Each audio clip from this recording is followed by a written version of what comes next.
What's up, crackheads? It's your boy Coach Sambo right here with a new video, and today we're at the World Championships of Breaking in Seoul, Korea.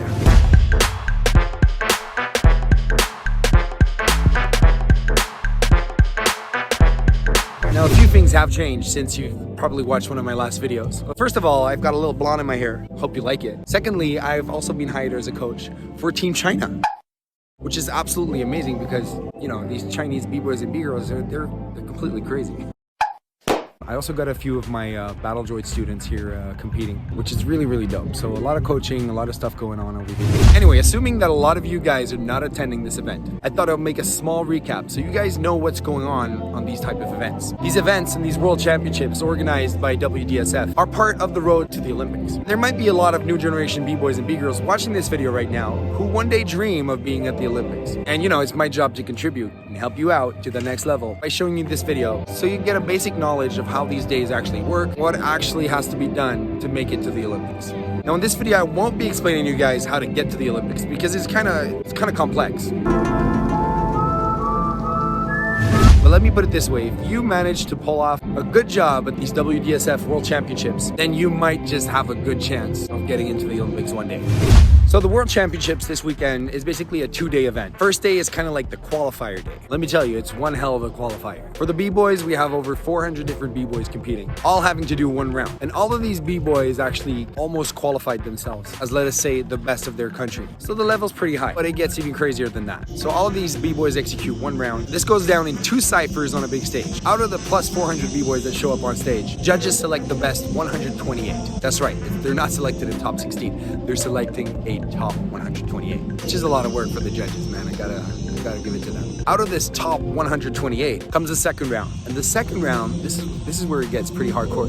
The second round is straight knockout. So you might have two of the sickest, you know, up against each other, and they're gonna go knockout. And let me tell you, the names in this top 128, they're absolutely bananas. We had one crazy battle after the other. Yo, this is absolutely ridiculous.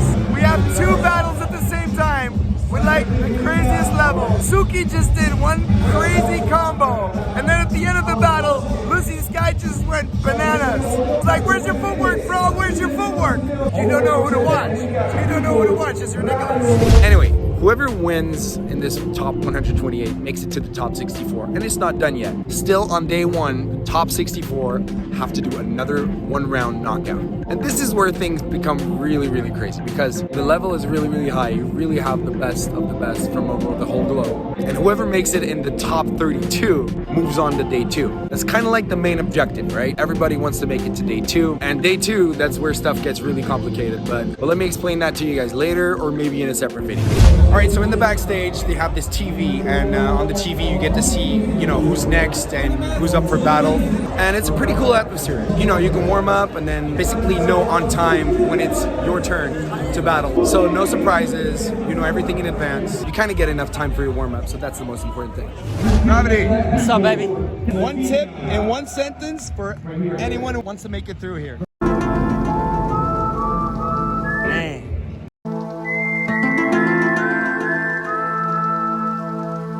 Don't overthink. It's something that helps me, so just trust yourself. All the preparation, now you can enjoy what you do.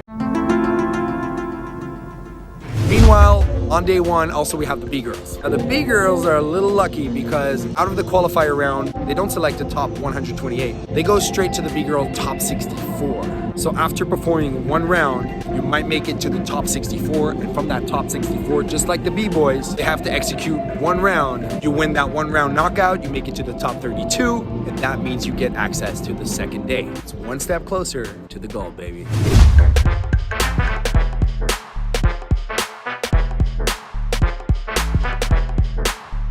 Now to be very honest with you guys, these type of events are a little bit different than what we're used to having, especially, you know, compared to like a packed IBE or something like that. Especially on day 1, there's like almost no crowd. And I hope there's going to be more crowd tomorrow. But today, during the qualifier rounds, it just adds up more to the challenge for the dancers. These are good things to know if you one day want to make it to the Olympics, because you might have to go to these kind of events and make it all the way past these top 128s and stuff like that and battle your way up to the top. Competing at these type of events on big stages with 2 simultaneous ciphers and no crowd, it's very, very demanding. As a coach, helping people out get the best out of themselves, I gotta be honest with you guys, it's kind of like a trap. If you don't come prepared on that stage, the emptiness and the echo of the music in the big arena, you know, it's the perfect trap to set you up for not doing your best. We're not bringing the fire as you execute your round. Is it fun? Probably not. I've danced on some pretty big stages myself. If the crowd is whack, or even worse, if there is no crowd, you know, it's not much of a thrill to compete. But it does test you, and it tests your skills, and it tests your experience level. And if you don't come prepared mentally and physically,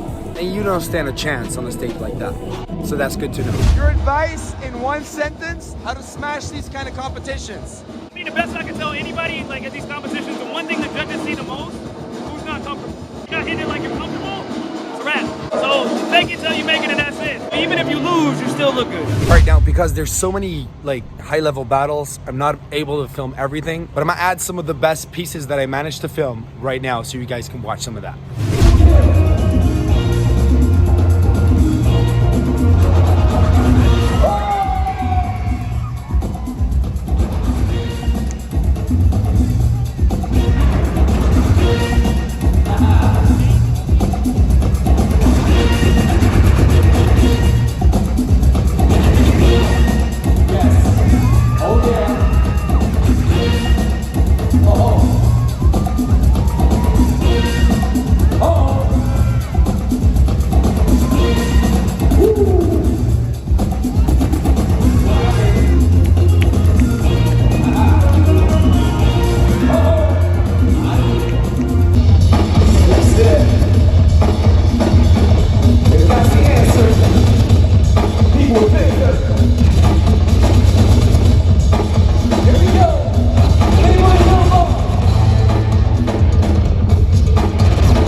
He's back.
enjoyed this video. That's it for day 1. I might not make a video on day 2 unless you guys really want one. I could cover some of the stuff during the live stream, but there is a live stream. Definitely check that out. If you have any questions, let me know in the comments. At the end of the day, when you think about it, it's just all about that b-boy shit.